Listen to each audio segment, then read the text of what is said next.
Well, hello and welcome back to Faith, Philosophy and Life with me, Mr. Shelton. It's great that you've joined me again. Today we're going to be thinking about objects that are special to us. And behind me is an image of a painting that's actually at my house, which my wife drew. She's a very talented artist. And this is a very precious image because it's to do with my family. It was drawn obviously a few years back when my kids were still quite young. And I wonder, because obviously we hang this on the wall, we look after this, and I wonder what you've got that is precious to you. And if somebody was to come and look at that object, someone was to come and to try and touch or handle it, how would you expect them to do it? Okay, so just think for a moment about something that's special to you, and how would you like that to be treated?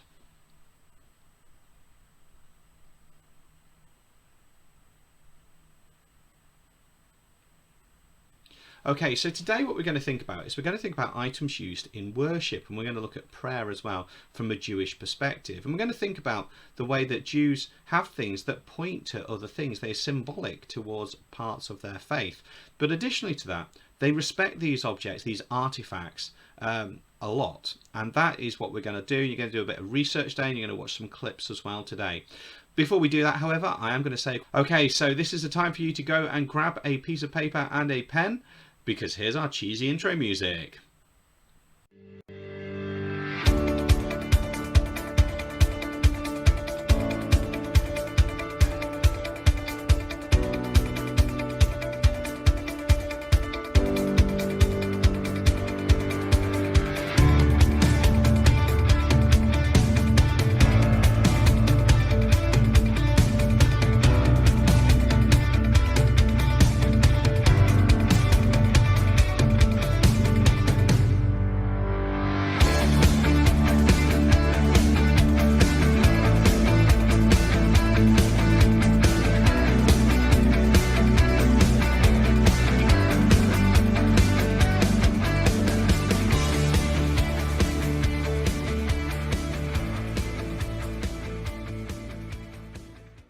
Okay, so welcome back. So our title today is What Helps Jews in Worship? What helps Jews in worship?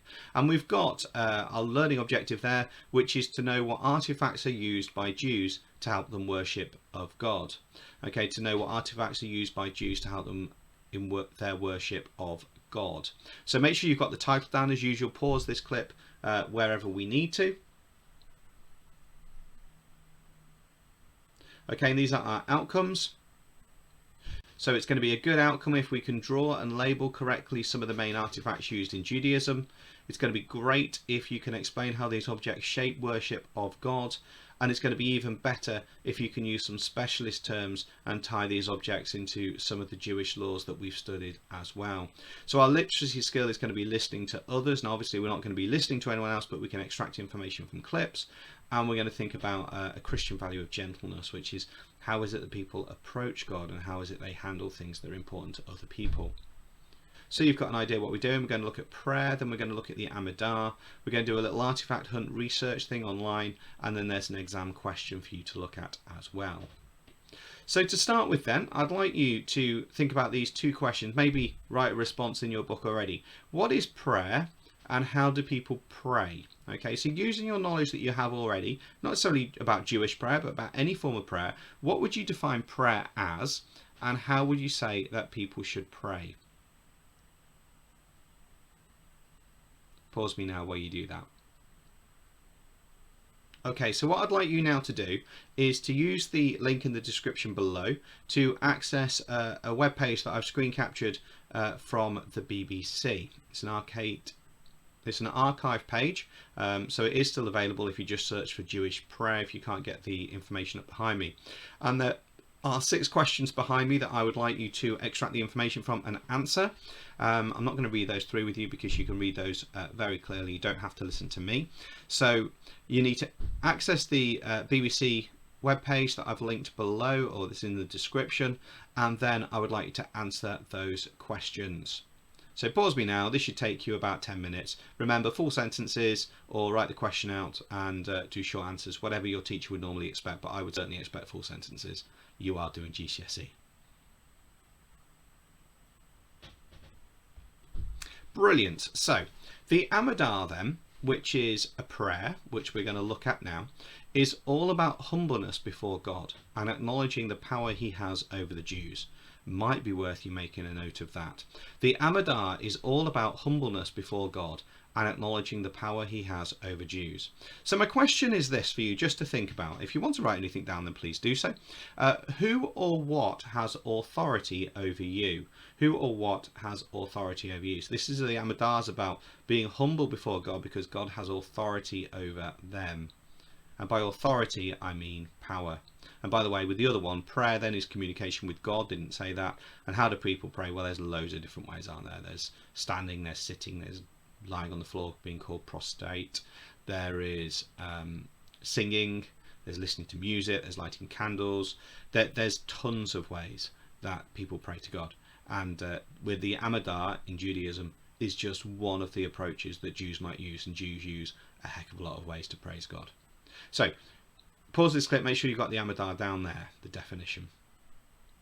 Okay, so what I'm going to do now is I'm going to show you a clip that I found online, and there's 4 questions here that I would like you to answer. So you need to write these questions down because they're not going to be on the screen while the clip's there.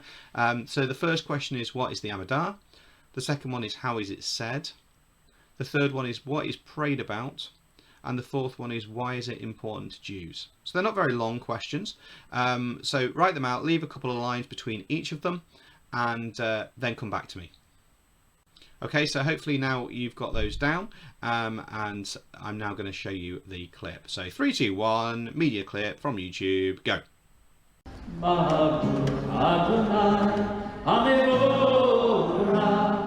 The Amidah is considered the central prayer in the Jewish tradition.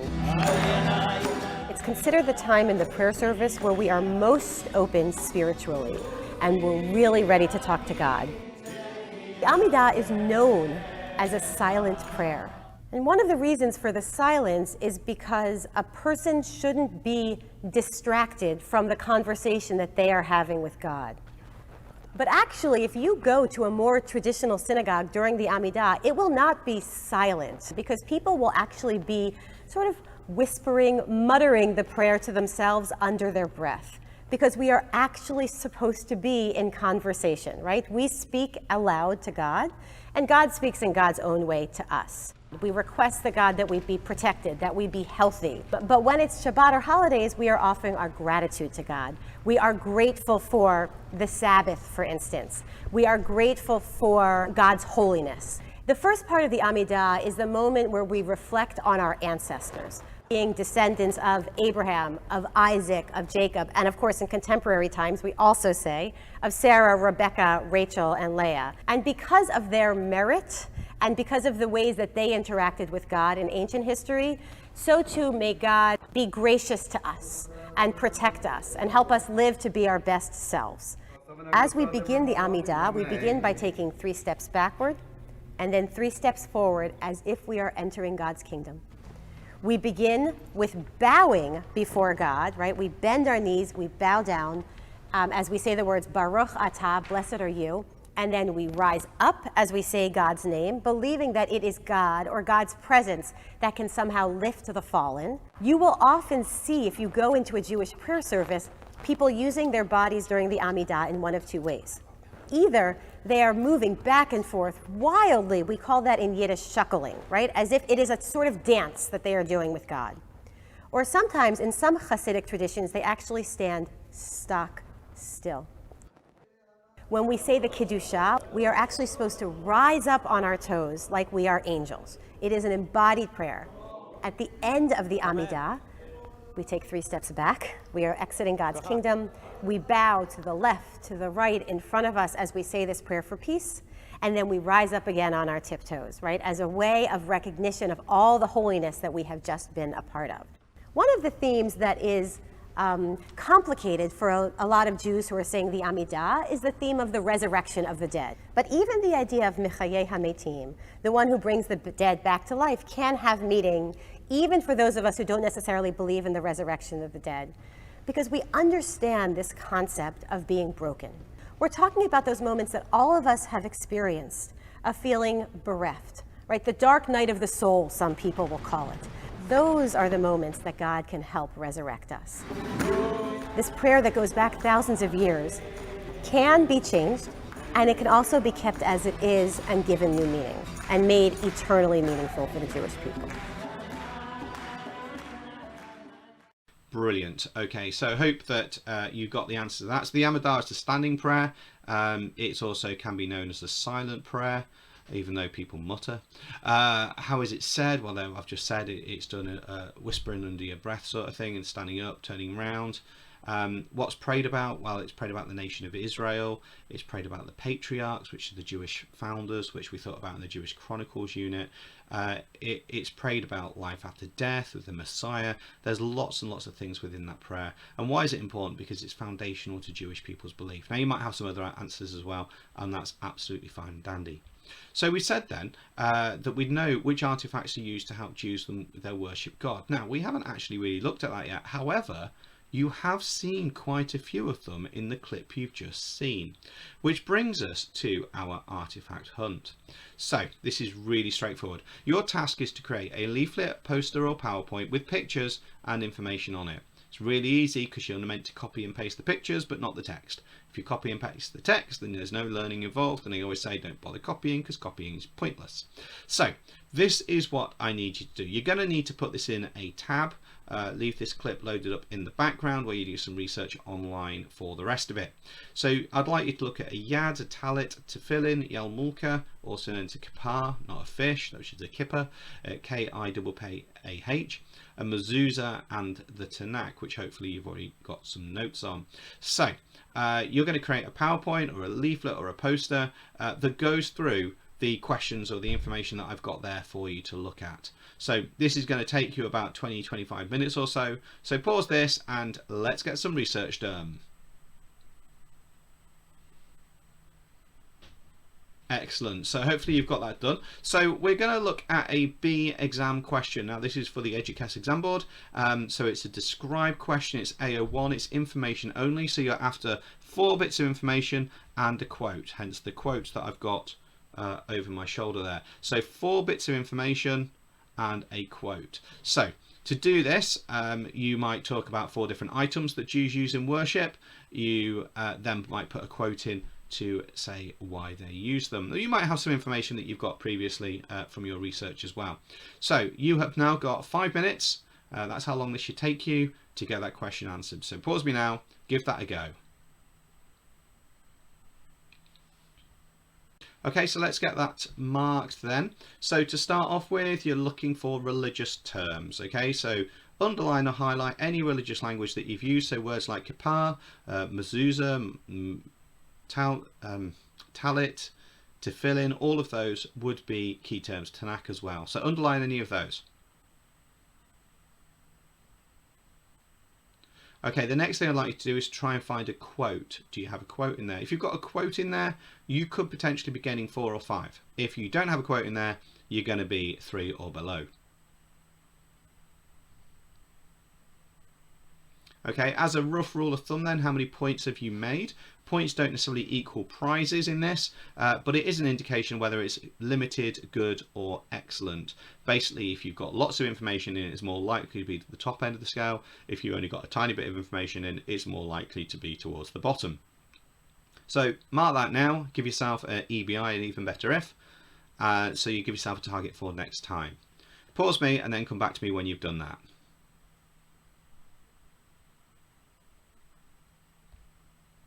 Brilliant. So what we've done then today is our learning objective was to know which artifacts are used by Jews to help them in their worship of God, and you've done that now really well with that research. A good outcome would be if you could draw and label correctly some of the main artifacts in Judaism. Hopefully you have done that. Great if you can explain how those objects help worship of God, so how they help reflect on their belief on God. So the tefillin, for example, being at the head and the heart, and the idea that God is in your head and God is also in your heart, and using some specialist key terms as well. So hopefully now you've got all of that boxed off. Before I go through our final activity with you, I will also say that I'm also going to put a potential exam in the link below. If you're one of my students, I'd like you to give that a go. If you have the opportunity, it will take half an hour. If you're not one of my students, you may want to do it and pass it on to your teacher for marking. That's absolutely fine. But I could do with these back if you are in my school, or so should your teachers, should I say, if you're in my school, so it's not just pupils in my class. Now there is a PDF version of it, so you can print it out and write it out and then photograph it and then email it to your teacher if you want to do it old school, the way you're going to do it next year in your exam, or if you'd rather, there's a Word version that you can type and then email in as well. That should take you about half an hour. I know there's quite a lot in today's lesson, but you'll be fine. So just to conclude then, I know that this is taught partners activity. I do it in a classroom, but I think you should pick up your phone and WhatsApp this to people in your group. So these are the answers. What might the questions be? So the answer is tell it. You're going to create a question that might be, for example, what's the prayer shawl that has 613 threads? You send that to one of your friends and see if they come back to you with a tally. You might want to mention that you're talking about my lesson, or else it might be quite random if you just had a WhatsApp message from someone saying, what's that prayer shawl with 613 threads? Seems a little bit weird, doesn't it? Anyway, I'm going to leave it there for today. I hope you're okay. Stay safe, wash hands, and the rest of it. God bless. And I'll see you soon with another clip.